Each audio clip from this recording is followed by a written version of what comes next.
Hi. Welcome to sensing number 3. We're going to be doing Chardonnay. And I have a friend of mine joining me here. Her name is Robin. She's new to our neighborhood. I am. Hello. So glad you could join us. Thank you for having me. I think you kind of like this wine. I do like Chardonnays. Very good. We got the right person. Anyways, you all remember from the introduction that when we finished the introduction, we said, please go buy 3 bottles of Chardonnay after our last tasting, 1 from each of the regions, France, California, and Australia. And we gave some examples.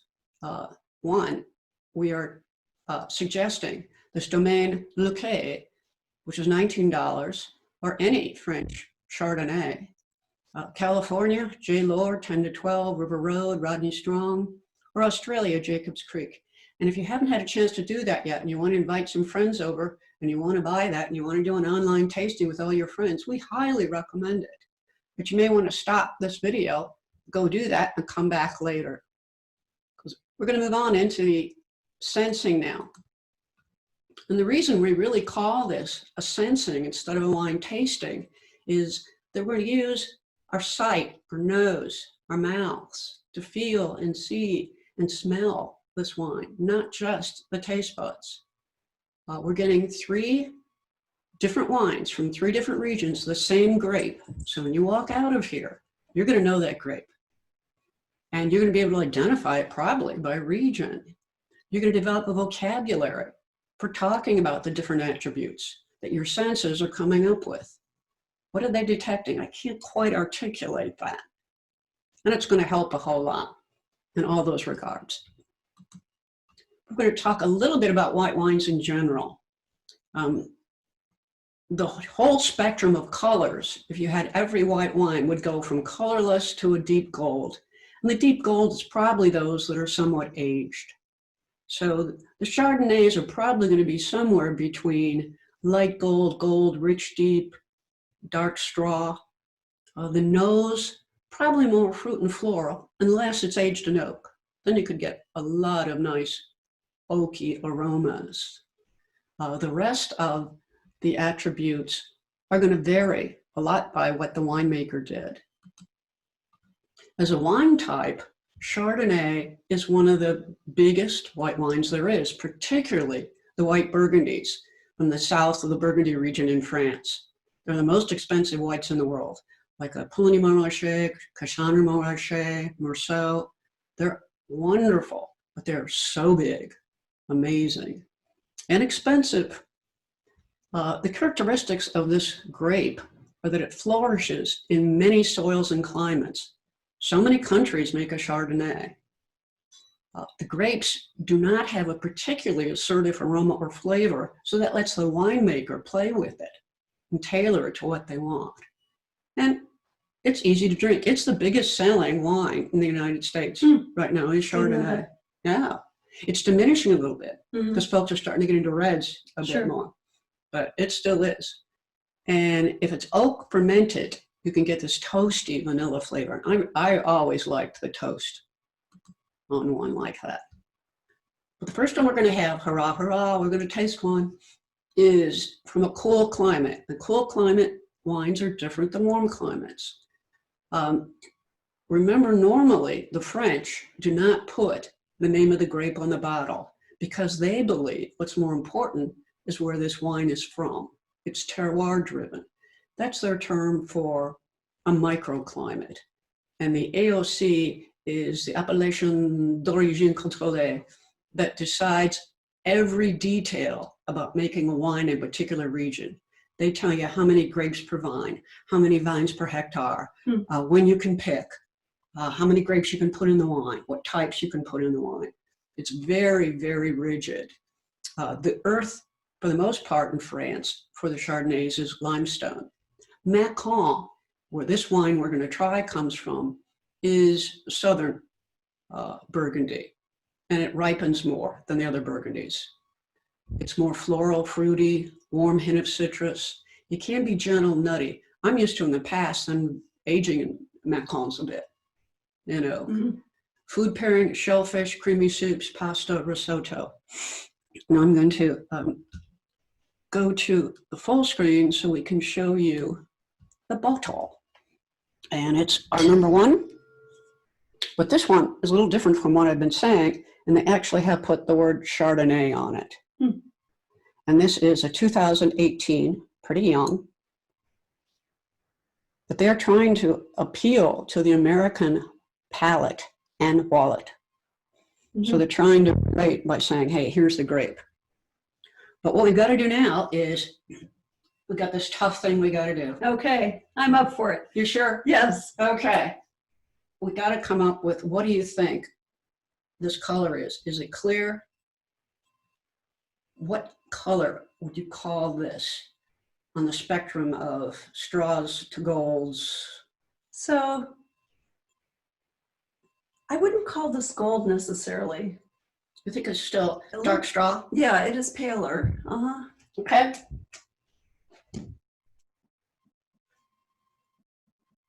How does it move in the glass? Does Does it look like it's thin? It's, you know, it's leaving little traces of legs? a little trace of legs, you know, more than water. Because I think it's the weakest in terms of alcohol of the three. Mm-hmm. Cool climates are generally that way. And you usually see a dramatic difference between a wine from a cold climate and a wine from a warm climate. I know you've told me to hold it by the stem. Yes.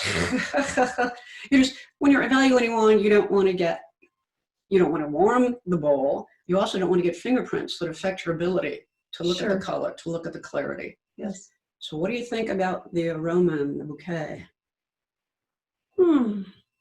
It's pretty. It's a subtle fruit. It is subtle. Is it pineapple, honey? I smell honey.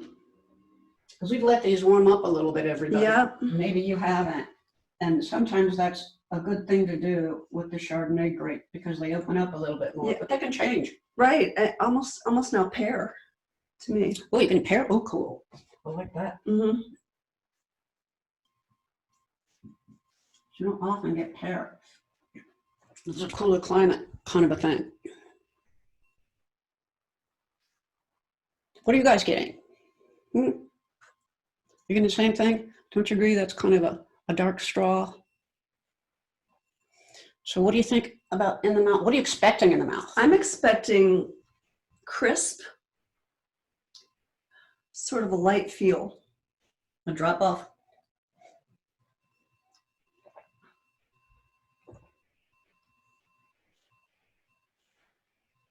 It's pretty short. There's a lot of complex flavors in this, though. That happens with French wines, I found out. Yes. The last time we did. But they're all melded together. But does it drop off fast? Does it stay? Does it hit the whole tongue?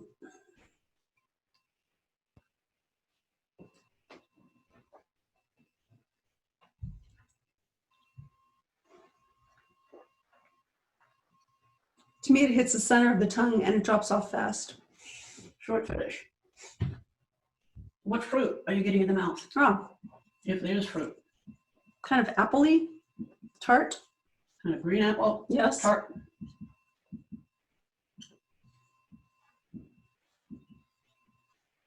That also, I think, tends to be fairly common with the French wines that we've been tasting. And do you think it's well balanced? Yes, because nothing stands out. And it's very dry? It is quite dry and crisp and lean, I think. I thought earlier it was youthful, kind of.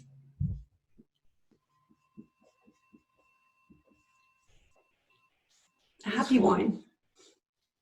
Dry. Mm-hmm. Balanced. Crisp, good with food.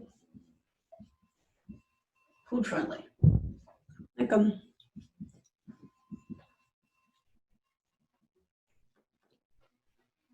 shellfish.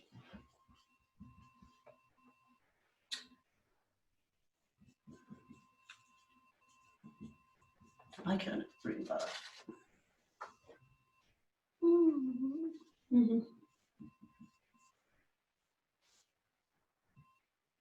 I'll put shellfish in parentheses. But not in a bad way tart. So overall, you find it a pleasant one? It's a great wine. Okay, I wanted to clarify for everybody that we don't expect you to be able to read everything we're writing on the board. This just makes it so much easier for us to be spontaneous and informal, and we can come back and change things, because after these things open up, we may change what we said on wine number one. And your friends at your wine tasting may do the same thing. I can't tell you how many times that happened. Particularly, I remember one time it happened up in Washington State, and everybody's waiting for our vote, and our team decided to let it sit for a few minutes, came back and changed our vote entirely because it was a Chardonnay that just opened up totally differently. So the one we didn't like to begin with, we thought was the best. Yes. So, and what we're going to do at the end here, when we finally resolve what we think about each of these and what we feel about each of these, is we're going to put them in an Excel spreadsheet. And we're going to display that. So if you want to take a picture of that at the end, that would be a good thing to keep. It'll be a lot easier to read than my horrible printing. But this makes it easier for us to do. And I'm sure you may have a similar system at your tasting and sensing. So we're going to go on. Tip, anything else you want to say about that one? No, it's a great summer wine. Yeah. Go Robert. Okay, now we're gonna tiptoe into California. And I've got a slide that should give us a little more information about what this should be like. This is a 2018. When you read the label, just the American way of writing label, it will always show you, and it's required to by law, the volume in the bottle, the percent alcohol, where it's from, and the grape.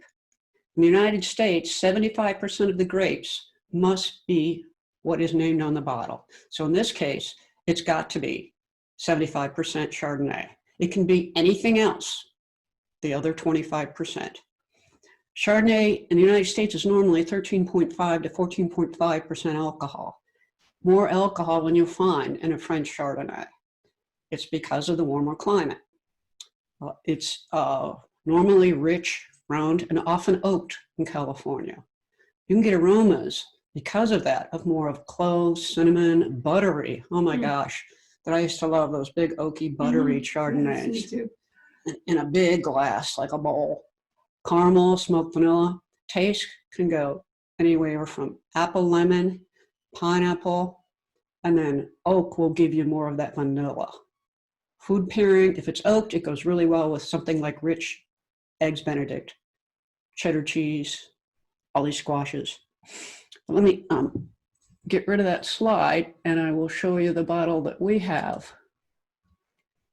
And it is J. Lore. Says Chardonnay right there from Monterey. So Marilyn, I have a question. All right. It's normally 75% Chardonnay by law. What are the other sorts of grapes that go into it? They can do anything they want. Some people do a Chardonnay Semillon. Okay. We don't blend a whole lot, but Washington State does a bit more of that. All right. France does not with their Chardonnays. They are, I can't think of one that isn't 100% Chardonnay. They're very, very good. But what's funny is they tend to stay with their country grapes. You don't see somebody in France trying to put a Chardonnay together with a Pinot Grigio from Italy. Sure. I do. I just think you ought to try it sometime. It's really kind of fun to blend whites. It's one night you're getting ready to drink one and it's been in the refrigerator for a long time because you thought the body was too weak. And they saw the one, the body was just too strong. Well, blend them. By the way, we have a new star here who's dropped in. This is Heidi, also known as Heidi Ho. And she's one of the many animals that's going to keep dropping by. But anyway, we're going to go on to wine number 2 That's from California. The other thing I was talking about is when I'm out in a restaurant and they serve me a glass of wine and it's filled to the top, I go berserk. So I ask them, could I please get another empty glass? I pour half of my glass into it because I need to sniff and swirl. And if it's full, I can't do that. And the reds can be so closed. I want to open those puppies up. Good idea. I really want to enjoy it. And then that other glass becomes the pitcher that we share thereafter and pour more in. But I hate to be a bother, but could I please get a couple empty glasses? I will do that. So what do you think of this color? So this one, definitely, it's a totally different color. Darker. Much more golden, yes. Oh. Darker, deeper. And how does it move in the glass? It looks like it has more alcohol. Yes, more legs. More legs on that one? Move slower, in other words. Yeah, it's thicker. Liquid honey. Liquid honey. Whoa. Whoa. We shall see. Whoa. Okay, and okay. Ah. This one hits you right off the start, right? Huh. Deep honey? Very honey. Honey. Honeysuckle almost. Hmm? Ooh, I like that. Yeah.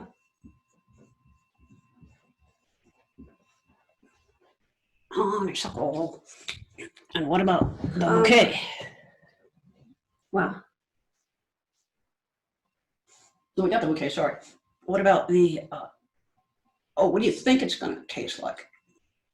I'm hoping it tastes like honey. You think it's going to be a big wine? Is it going to drop off fast? No, I'm hoping this it seems to me like this will be a long finish. What do you guys think? Big mouthfeel. I've got a small mouth. That'll be a small mouth feel. That's what my dentist said. He said, in spite of what anybody else tells me, I have a small mouth. What do you think? This has a long finish. Is it silky? It's super smooth and silky. Okay. It's not tart. It's rounder, maybe, than the round first. is good. Round is very good. First wine. Round means my tongue feels it all over and it's soft. Exactly. I feel it on the top of my tongue, and then it moves to the sides, and it's still. And it's still soft? Yes. I was expecting edgier on the end, on the finish. Any fruit, any floral Yeah. on the mouth? I'd say this sort of apricot-y. Ooh. Do you? I'm thinking some cheese.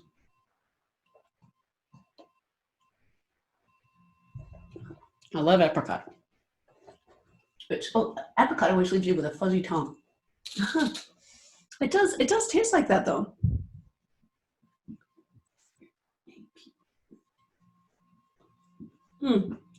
Apricot en français. Yeah, it's not the butter vanilla variety. It's fruity. Now, is Fresh. the finish all over your tongue? Because we said it last, but is it certain areas of your tongue? Back of my tongue. So it's got a farewell kind of thing down your throat. It does a bit. Because champagne sometimes does. I love that. Okay. And it's dry. It's fruity. It's fruit. Fruity can still be dry.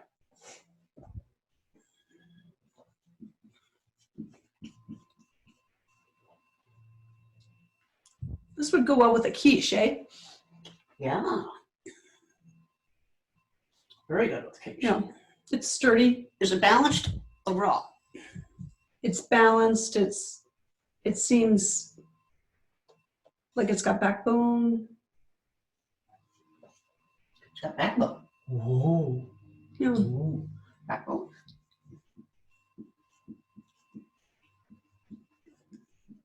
It's balanced. Yeah, I would say round is the first thing that comes to mind for me. Is there anything you don't like about this one?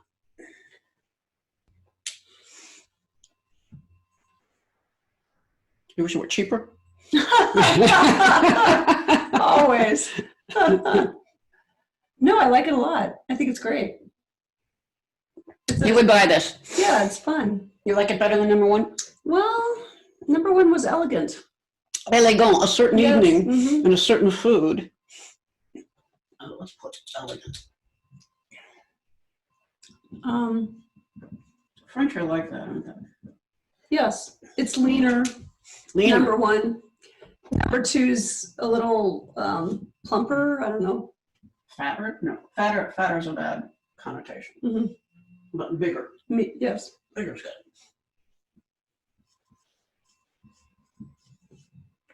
Okay. Now we're gonna go down below the equator. Have a little cheese. Look at sneaking a little cheese here, and it goes really well with the Chardonnay. What do you think about this color compared to the other two?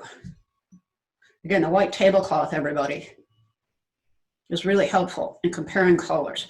And it's also nice if you have all three at the same time poured, because then you can go back and compare a lot. Because we're going to go back when we're done with this one pass through and just double check that we still agree on our final voting on them. So this is, You know, this is critical, everybody. We got to do it right. this is the Jacobs Creek, Yep. the Australian. Hold on a second.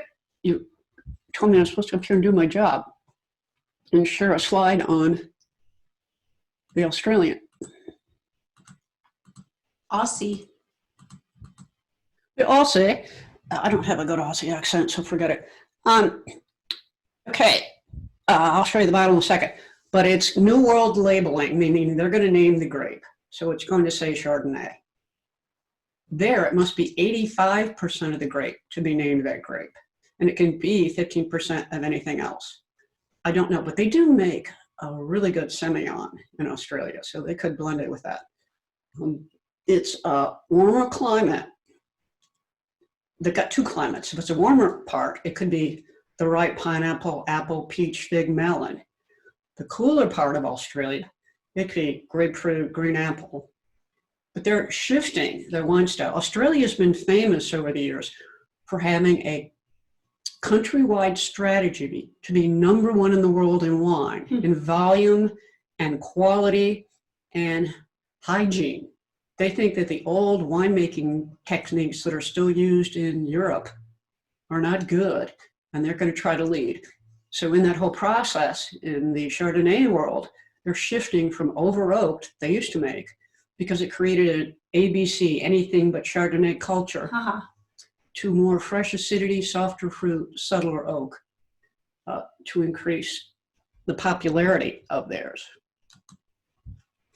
And I'm going to stop sharing this so that I can show you the bottle, if it'll let me. So I noticed on this bottle that there's no cork. Is that part of the hygiene that you're? Oh, it's a screw top. And that's a very interesting thing to notice, because that's happening a lot more in the wine industry. There's some people in the wine industry that are horrified because the cork and the foil are tradition to go over a wine bottle. But we're seeing more and more of the better wines going with screw top. I have found when I use a screw top and put it on its side, and I don't use one of my stoppers like this, it keeps just as well. Really? But I do know people that go ahead and put their stopper on it or pump it, even when it has a screw top. I would probably be inclined to do that with reds more than with whites. Because if I have this on its side, that wine in my refrigerator is going to block it being oxidized. But that is becoming a new thing. The thing that really is a problem is the fake corks that are now coming out. Oh, yeah. And the corkscrews have a terrible time getting them open, getting them closed. My corkscrews get stuck in them very often. but that looks like it's a new trend. But this is Jacob's Creek. It says Chardonnay. I had a little problem buying this the other day because most of the ones that were on the market were like liter bottles. Okay. We could have finished that. All right, we're going to now look at the color of this in the glass against the white tablecloth and compare it to the other two. What do you think? So this one is sort of in between the French and the Californian as far as color. So we're going to call that light gold, darker straw. light gold. Yeah. One thing I would didn't say. mention, everybody, that you ought to know is Robin is a concert flautist. And what that means is she plays the flute. Flutist, flautist. And Potato, my potato. dad did. And so I have her CD and it's fantastic. She knows her stuff. So not only does she know music and instruments, but she knows her wine. Well, I'm learning about wine from you. I don't know. Okay. So yeah. So that is light gold. And how does it move in the glass? Does it look like it has more alcohol, less alcohol? Is it thicker, thinner? It seems to be thinner, less alcohol than the California. That would make sense. So you're right. You know, it moves faster. There's less legs. Absolutely true. And what do you think about the bouquet?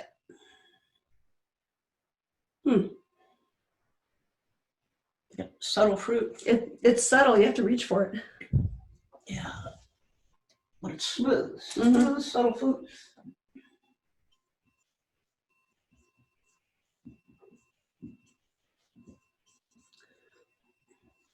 You know, there was a term on your color wheel, lychee, and that kind of comes to mind a little bit. Lychee? Do you smell that? I don't know what lychee is. It's those Asian fruits. Oh, yeah? Well, this is the one that, when I noticed it when I was doing the first tasting, had bubbles in it. But it seems to have gone away. Yeah, my bubbles are gone. That can happen when the wine ferments a second time in the bottle. If there's a little bit of yeast somewhere in it. Yep, they're gone. Okay, so what do you think it's going to be like in the mouth now that you know what it looks like in the glass and what it feels like in the nose? Somehow I think it's going to be a little bit sharp. Pungent, Yes. sharp, crisp, drop off. Yep. Okay, let's see.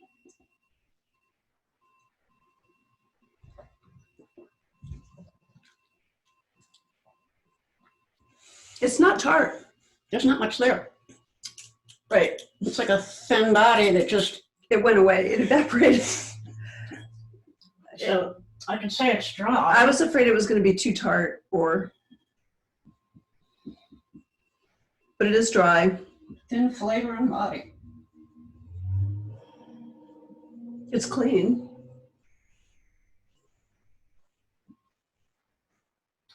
But I almost say it's water-like. And it's feel in the mouth. It doesn't have weight on my tongue, nor does it linger.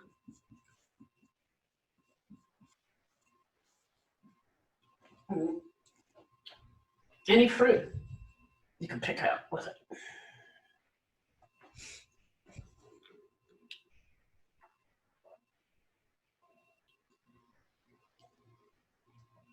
It's a little bit lemony.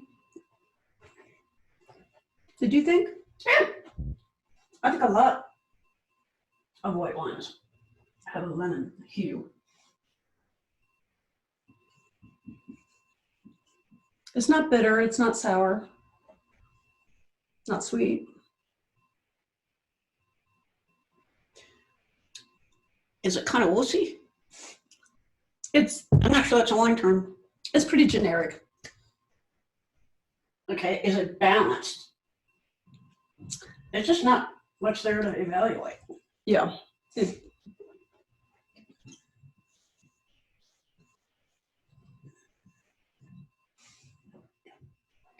Okay, but we don't have a problem with the color, we don't have a problem with the bouquet. It's just once you get it in your mouth,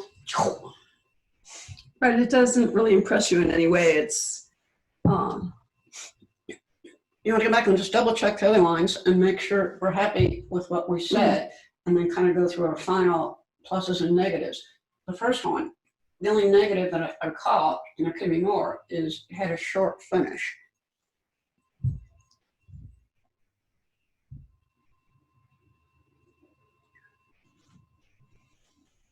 In the mouth, I'm not getting a strong flavor. yes, but I like the crisp, You like the crispness. the crispness of this wine with food. It's definitely something you would want to eat with. Which was your favorite of the three? So for sure, the California was my favorite, just because I like that kind of full, rich, big-bodied. I love the oaky ones, but this one's great too, you know? You Yeah. do. Okay, so if I were gonna take this off on anything, and I could say I think there were so many good qualities of it, but in comparing it against some of the best with long round finish, it wasn't quite there. So that's the only thing I Right. take it down It could have gone with the bigger finish. So I sure. might give it more like a 19 out of 20 because of that. And then we'll go back over here and say, okay, it had a shorter finish. Everything was kind of subtle, which is kind of fridge, colder climate. Still was crisp. So we probably did what? Elegant, sophisticated, clean, crisp, 18.5. dry. Different style, but still Definitely. a very nice Chardonnay. You know, it's interesting that it's the same grape, all three. Oh yeah. And to taste it differently. That really, you're going to be able to walk away with the difference between this grape in a warm climate and a cold climate. For sure. And then the other one, we might give it like a 17. Yes. It didn't compete. Right. It just wasn't. It's just been kind of generified, you know. Yeah, it just really There's fell off nothing so fast. characteristic about it that I can tell you. Okay, and what I need to do is share another slide with you all. And it's about the next sensing that we're going to do. We want to finish each sensing telling you what the next one's going to be. But also reminder, we're going to take everything here and put it in an Excel spreadsheet. And it'll be right at the end here in a couple minutes. And you'll be able to take a video of it if you want to for any reason. Or you'll have your own. At any rate, for the Cabernet tasting, we're asking that you get a bottle from each of the regions. French Bordeaux. I had a wine guy point me to this one, and he says it's really, really good. La Ville Pavillon, between $11 and $12. The California Cabernet Sauvignon, you've had this one. It's delicious. The Carnivore, Terrific. for $10 to $13. Then I got stuck because I was getting ready to go with Australia, and then I rechecked all the data, and it says that in terms of popularity in the globe, the Italian Super Tuscan is starting to take over as a huge option. So we're going to leave that open to you to say for your third country, either Italy or Australia. The only problem is, from what I've seen, the Super Tuscans are a little more pricey, but I didn't check a whole bunch of places. You'll probably be able to find a better deal than I did. Or I already had the Australian one, miles from nowhere, for 13. But anyway, we're really going to know that grape. And this is the king of the red grapes.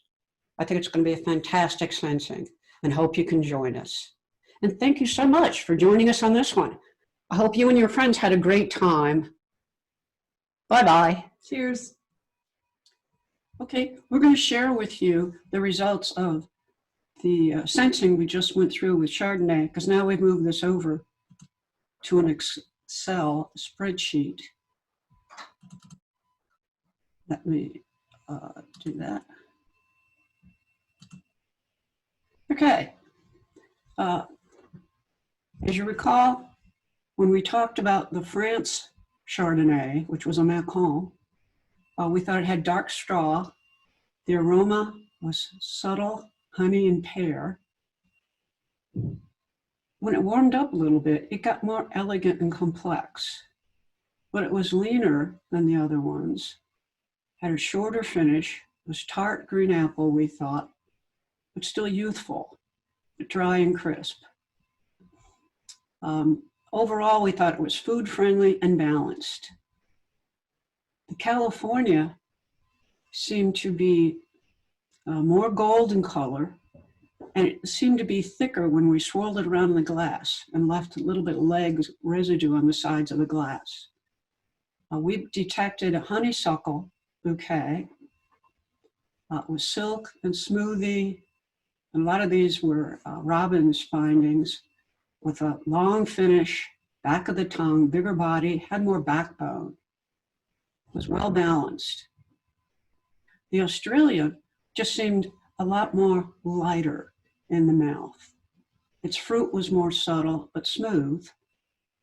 It was clean, a little bit of lemon. It was hard to detect much of a bouquet in it. And overall, it just wasn't all that pleasant after having the other two. Just went back and forth over them, which is a good idea. Anyway, and then we just gave plus and minuses, and there's no absolute scientific phenomenon to this. Also, you're going to have a different answer. You probably had different wines or different years. You certainly have different palates. You have different likes and dislikes and opinions. So this is just kind of the result of my sharing these wines with Robin. Anyway, I hope you're ready for the next one. It's going to be a lot of fun. Bye-bye.